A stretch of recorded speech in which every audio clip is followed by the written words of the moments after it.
تو ڈاکٹر صاحب، سب سے پہلا میرا سوال یہ ہے کہ بڑی بڑی نیکیاں مطلب ہمارے دین میں کون سی ہیں، اور ان کو کرنے کی موٹیویشن کیسے ایک عام آدمی میں پیدا ہو؟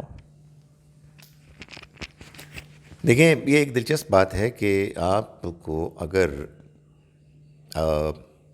بڑی بڑی نیکیاں تلاش کرنی ہے تو آپ کو قرآن مجید میں وہ وہیں ملیں گی جہاں بڑی بڑی برائیاں بیان ہوئی ہیں۔ آپ بڑی بڑی نیکیوں کو الٹ کر دیں تو بڑی بڑی برائیاں بن جاتی ہیں۔ سورہ بنی اسرائیل میں، ویسے تو اور جگہوں پر بھی اس کا بیان ہے، سورہ انعام میں بھی ہے اور سورہ الفرقان میں بھی ہے، لیکن جو بیان معلوم ہوتا ہے کہ سب سے زیادہ تفصیلی ہے وہ سورہ بنی اسرائیل کی آیت نمبر 22 سے لے کے آیت نمبر 39 تک ہے۔ شرک سب سے بڑی برائی ہے۔ اللہ کی عبادت، توحید کو مانتے ہوئے، ملحوظ رکھتے ہوئے سب سے بڑی نیکی ہے۔ والدین کے ساتھ حسن سلوک اس کے بعد سب سے بڑی نیکی ہے۔ والدین کے ساتھ بدتمیزی، زیادتی اس کے بعد سب سے بڑی زیادتی ہے۔ رشتہ داروں، ضرورت مندوں کو پیسے دولت ہوتے ہوئے مدد نہ کرنا بہت بڑی زیادتی ہے۔ ان کی مدد کرنا اچھے انداز میں بہت بڑی نیکی ہے۔ اسی طرح سے پاک دامنی، عفت بہت بڑی نیکی ہے۔ زناکاری بہت بڑا گناہ ہے۔ لوگوں کی زندگی کا تحفظ، ان کا خیال رکھنا بہت بڑی نیکی ہے، اور ان کی جان لینا، ان کے ساتھ زیادتی کرنا بہت بڑا گناہ ہے۔ اسی طرح سے یتیم کا مال ہڑپ کرنا، اور جو دوسرے لوگ ہیں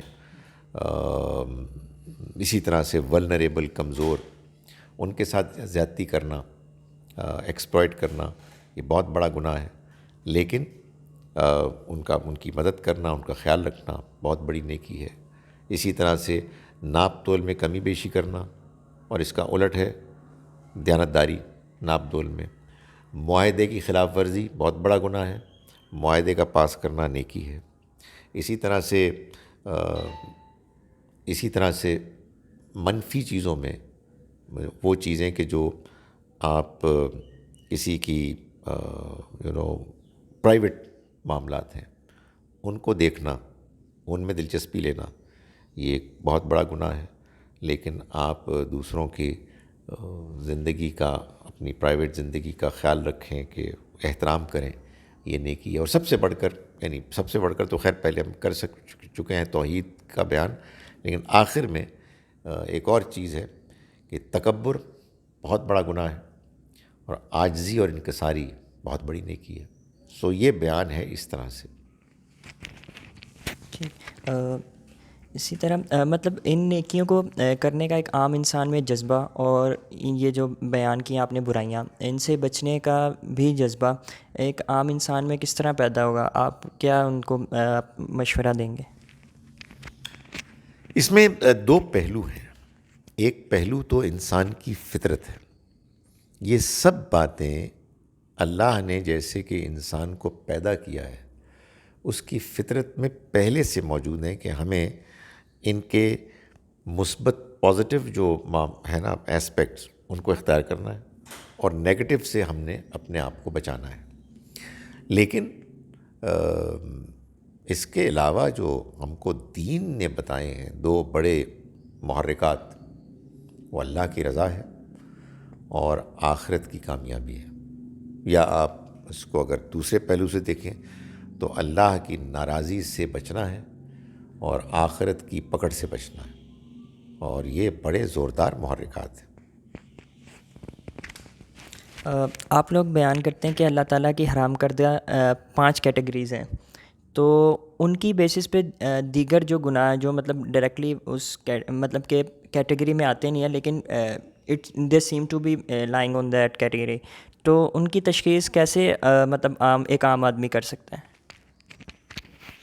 دیکھیں جو آپ سوال کر رہے ہیں وہ تو ہے سورہ اعراف کی آیت نمبر 33 سے، کہ کھانے پینے کی حرام کی گئی چیزوں کے علاوہ اللہ تعالیٰ نے بے حیائی کو حرام کیا ہے، اللہ تعالیٰ نے دوسروں کے حقوق نہ دینے کو حرام کیا ہے، دوسروں کے اوپر زیادتی کرنے تعدی کرنے کو حرام کیا ہے، شرک کو حرام قرار دیا ہے، اور اس بات کو حرام قرار دیا ہے کہ آپ اللہ کے بارے میں کوئی ایسی بات کہیں جو آپ جانتے ہی نہیں ہیں۔ اب یہ تو ایک اصولی، آپ کہیے فلسفیانہ طور پر ایک عنوانات ہیں جو سامنے آ گئے۔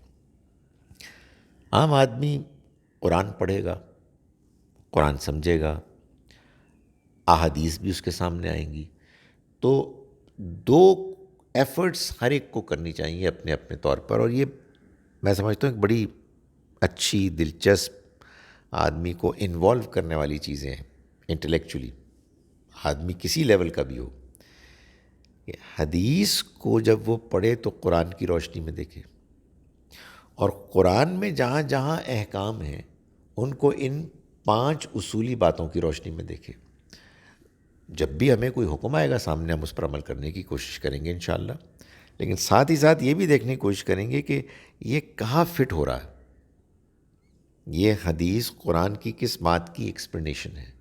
تو آپ محسوس کریں گے کہ اکثر بات سمجھ میں بھی آ جائے گی، اور ایک ایسا ایسپیکٹ سامنے آئے گا کہ جو بغیر قرآن کی روشنی کے آپ سمجھ نہیں سکتے تھے۔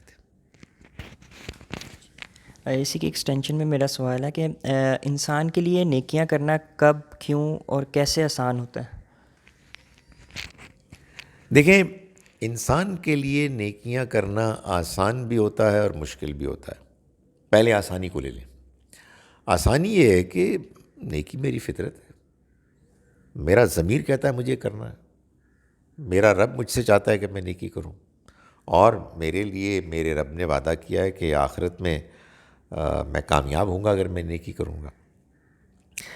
مشکل اصل میں ہوتی ہے بعض اوقات تو اپنے نفس میں۔ آپ کہیں گے ابھی تو آپ نے کہا تھا کہ آپ کے اندر اس کی طرف میلان ہوتا ہے، نہیں، اصل میں نفس کے 2 پہلو ہیں، فَأَلْهَمَهَا فُجُورَهَا وَتَقْوَاهَا، ادھر تقوی ہے تو ادھر فجور بھی ہے، وہ شیطان ہے کہ جو نفس ہی کو اکساتا ہے۔ سو ایک پہلو میرے نفس، میری اندر کی شخصیت کا یہ ہے کہ میں نیکی کرنا چاہتا ہوں، لیکن دوسری جانب میری لالچ، میری خواہشات ہیں، میری انانیت ہے، تو ان کا آپس میں ٹکراؤ ہوتا ہے، اور میں آپ سے گزارش کروں کہ یہی ٹکراؤ اصل میں زندگی کا امتحان ہے۔ ہر انسان کے اندر ایک ہلچل ہے، ایک ٹسل ہے، خارج میں تو جو چیزیں ہیں وہ تو ایک آپ سمجھیں اس کا کانٹیکسٹ ہے۔ دوسری رکاوٹ خارجی رکاوٹیں ہوتی ہیں، مثلاً لوگ ناراض ہو جاتے ہیں، آپ کو نقصان ہو جاتا ہے، بعض اوقات آپ کو زیادہ نیکی کرنے کے لیے زیادہ مشقت کرنی پڑتی ہے۔ تو نیکی اصل میں نیکی، ویلیوبل نیکی بنتی اس وقت ہے کہ جب آپ ان رکاوٹوں کو دور کر کے آگے بڑھتے ہیں۔ جزاک اللہ۔ آن دا کنٹریری، مطلب یہ میرا اس کی ایکسٹینشن میں سوال یہ ہے کہ برائیوں سے بچنا اسی طرح کب، کیوں اور کیسے آسان یا مشکل ہوتا ہے انسان کے لیے؟ دیکھیں، برائیوں سے بچنا آسان، اگین وہی جواب ہے کہ برائی اصل میں منکر ہے۔ برائی کو انسان اپنی فطرت میں پسند نہیں کرتا، حالانکہ اس کے اندر اس کا ایک رجحان بھی ہوتا ہے، مگر انسان اپنے ضمیر میں محسوس کرتا ہے کہ اس کو ملامت ہو رہی ہے۔ سو برائی انسان کو چونکہ فطرت سے مخالف لگتی ہے تو مشکل ہو جاتی ہے برائی کو کرنا، مگر اس کے ساتھ ساتھ اللہ رب العزت نے کچھ امتحان کی نوعیت ایسی رکھی ہے کہ برائی میں بڑی اٹریکشن بھی ہے، یہ دنیا کی زندگی میں جو آپ کو فائدے ملتے ہیں امیجیٹ، اس کا نتیجہ یہ نکلتا ہے کہ آپ فوری طور پر وہ کام کرنا چاہتے ہیں کہ جو آپ جانتے ہیں کہ برے ہیں، لیکن اس کے سے آپ کو کچھ فائدہ پہنچتا ہے. تو یہ امیجیٹ فوری فائدے ہیں کہ جو برائی کی طرف ہمیں مائل کرتے ہیں، اور برائی کے ہماری فطرت اور ضمیر میں ناقابل قبول ہونا، یہ ہے وہ چیز کہ جو ہم کو برائی کرنے سے روکتی ہیں. اور لیکن ظاہر ہے کہ اب ہمارا ایمان اللہ پر اور آخرت پر، ہماری نماز یہ بھی برائی سے روکتی ہے، ہمارا روزہ یہ برائی سے روکتے ہیں. سو اللہ کی بڑی مہربانی ہے کہ اس نے اپنے دین میں تو ایسے ہمیں طریقے بتائے ہیں کہ ہم نماز پڑھیں، اللہ کو یاد کریں اور برائی سے روکیں. ان الصلاۃ تنہیٰ عن الفحشاء والمنکر، نماز یقیناً ہر فحش اور منکر بری چیز سے روکتی ہے. تو اللہ پر ایمان، آخرت پر ایمان، نماز، روزہ، حج، عمرہ، اچھی صحبت، یہ سب چیزیں برائی سے روکتی ہیں. یہ آخری سوال ہے، اس کے بعد میں آپ کی اجازت لینا چاہوں گا. لیٹ سے دو انسان ہیں، ایک اچھائی نیکیاں کر کر کے، مطلب کبھی بعض اوقات ہمیں یہ فیل ہوتا ہے کہ ہم نیکیاں کر رہے ہیں لیکن ہمیں اس کی کیا کہنا چاہیے، ایک لذت محسوس نہیں ہو رہی، یا وہ ان سے اب متنفر ہو رہا ہے اور برائی کی طرف جا رہا ہے. اور دوسرا انسان جو ہے وہ برائیاں کیے جا رہا ہے اور تھک گیا ہے، اور اب اسے وہ راستہ نہیں مل پا رہا ہے. تو اب ان دونوں انسانوں کے لیے کیا ہدایت ہے؟ بہت دلچسپ سوال کیا آپ نے. دیکھیں، ایک تو میں بھول گیا تھا، سب سے بڑھ کر قرآن کی تلاوت ہے جس سے آدمی برائیوں سے بچتا ہے. یہ جو آپ نے دلچسپ سوال کیا ہے، یہ ایک بڑا ٹیڑھا سوال ہے. اس سوال میں اصل میں کیا ہے کہ جو شخص آپ بتا رہے ہیں کہ نیکیاں کرتے کرتے بور ہو گیا، ارے وہ برائی کر رہا ہے، وہ نیکی کر ہی نہیں رہا تھا، وہ نیکی کے نام پہ ایکٹنگ کر رہا تھا، وہ پریشر میں آیا ہوا تھا، اس کو لوگوں نے کہا تھا کہ یہ کرو، وہ دکھاوا کر رہا تھا. ورنہ جو آپ کہہ رہے ہیں یہ ہو نہیں سکتا. نیکی اگر حقیقت میں انسان کی فطرت سے پھوٹتی ہے، اللہ کی رضا کے لیے ہوتی ہے، آخرت کی کامیابی کے لیے ہوتی ہے، قرآن کو پڑھ کر ہوتی ہے، تو پھر اس کے بعد آدمی نیکی کر کے بیزار اور بور نہیں ہوگا. انشاءاللہ اس کو، جیسا کہ قرآن سے معلوم ہوتا ہے، اللہ تعالیٰ اور نیکیوں کی توفیق دے گا اور برائیوں سے روکے گا. سورہ یوسف میں اللہ تعالیٰ نے یہ بتایا کہ یوسف علیہ السلام پر جب اس عورت نے، کہ جس کے ہاں وہ رہتے تھے، ڈورے ڈالنے کی کوشش کی اور ان کی طرف برائی کا ارادہ کیا، تو وہ بھی برائی کا ارادہ کرتے اگر اپنے رب کی برہان نشانی نہ دیکھ لیتے. اسی طرح سے قرآن کہتا ہے ہم دور کرتے ہیں برائی کو ان لوگوں سے کہ جو صحیح اعلیٰ رویہ اختیار کرنے والے ہیں. تو یہ آپ کے سوال میں ایک پرابلم تھی کہ آپ نیکی کو اصل میں وہ ظاہری نیکی کو نیکی کہہ رہے ہیں. رہی برائی، اس میں بھی میں آپ کو بتاؤں یہی معاملہ ہے کہ جس کو آپ کہہ رہے ہیں نا کہ برائی کرتے کرتے وہ کہتا ہے کہ یار چلو نیکی نہ کریں. ایسا نہیں ہوتا. یہ وہ شخص ہے کہ جو برائی کرتے ہوئے بھی برائی کو برا سمجھتا تھا.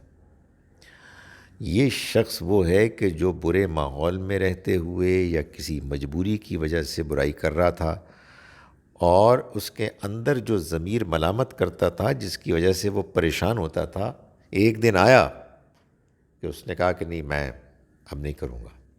ورنہ جو بندہ برائی کرتا ہے، انجوائے کرتا ہے، اپنے ضمیر کو خاموش کر دیتا ہے، اس کو دلائل دے کے جسٹیفائی کرتا ہے، اس کا تو دل سخت ہو جاتا ہے، اس کے تو دل پر مہر لگ جاتی ہے.